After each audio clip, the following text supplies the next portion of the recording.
தூத்துக்குடியில் காவலரின் வீட்டின் கதவை உடைத்து 5 சவரன் நகை மற்றும் 80,000 ரொக்க பணத்தை மர்ம நபர்கள் கொள்ளையடித்து சென்றுள்ளனர். பிரையன் நகர் 5வது தெருவைச் சேர்ந்த ஷங்கர் தூத்துக்குடி திருமல் நகர் காவல் நிலையத்தில் காவலராக பணியாற்றி வருகிறார். இவர் வெள்ளிக்கிழமையன்று குடும்பத்துடன் தனது வீட்டை பூட்டிவிட்டு தனது சொந்த ஊரான முடிவைந்தானேந்தலுக்கு கோயில் திருவிழாவிற்கு சென்றுள்ளார். திரும்பி வந்து பார்த்தபோது வீட்டின் கதவு உடைக்கப்பட்டு கொள்ளை நிகழ்ந்திருப்பது தெரியவந்தது.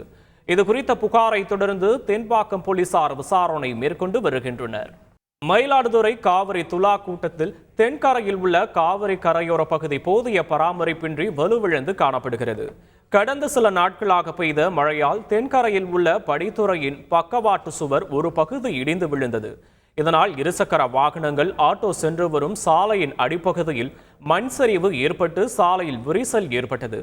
சாலை எப்பொழுது வேண்டுமானாலும் சரிந்து விழும் நிலை ஏற்பட்டுள்ள நிலையில் அவ்வழியாக செல்லும் வாகனங்கள் அச்சத்துடனே பயணிக்கின்றன. எனவே கரையை பலப்படுத்தி சாலையை சீரமைக்க பொதுமக்கள் கோரிக்கை விடுத்துள்ளனர்.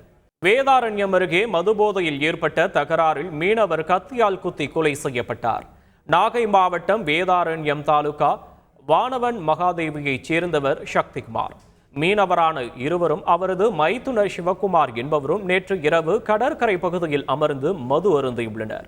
அப்போது சிவகுமாரிடம் ஏன் நீ இன்னும் திருமணம் செய்யவில்லை என சக்திகுமார் கேட்டதாக தெரிகிறது. இதனால் அவர்களுக்குள் ஏற்பட்ட தகராறில் சக்திகுமாரை சிவகுமார் கத்தியால் குத்தியுள்ளார்.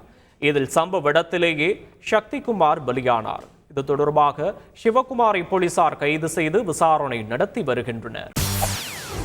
செய்திகளை உடனுக்குடன் தெரிந்து கொள்ள உடனே சப்ஸ்கிரைப் பண்ணுங்க.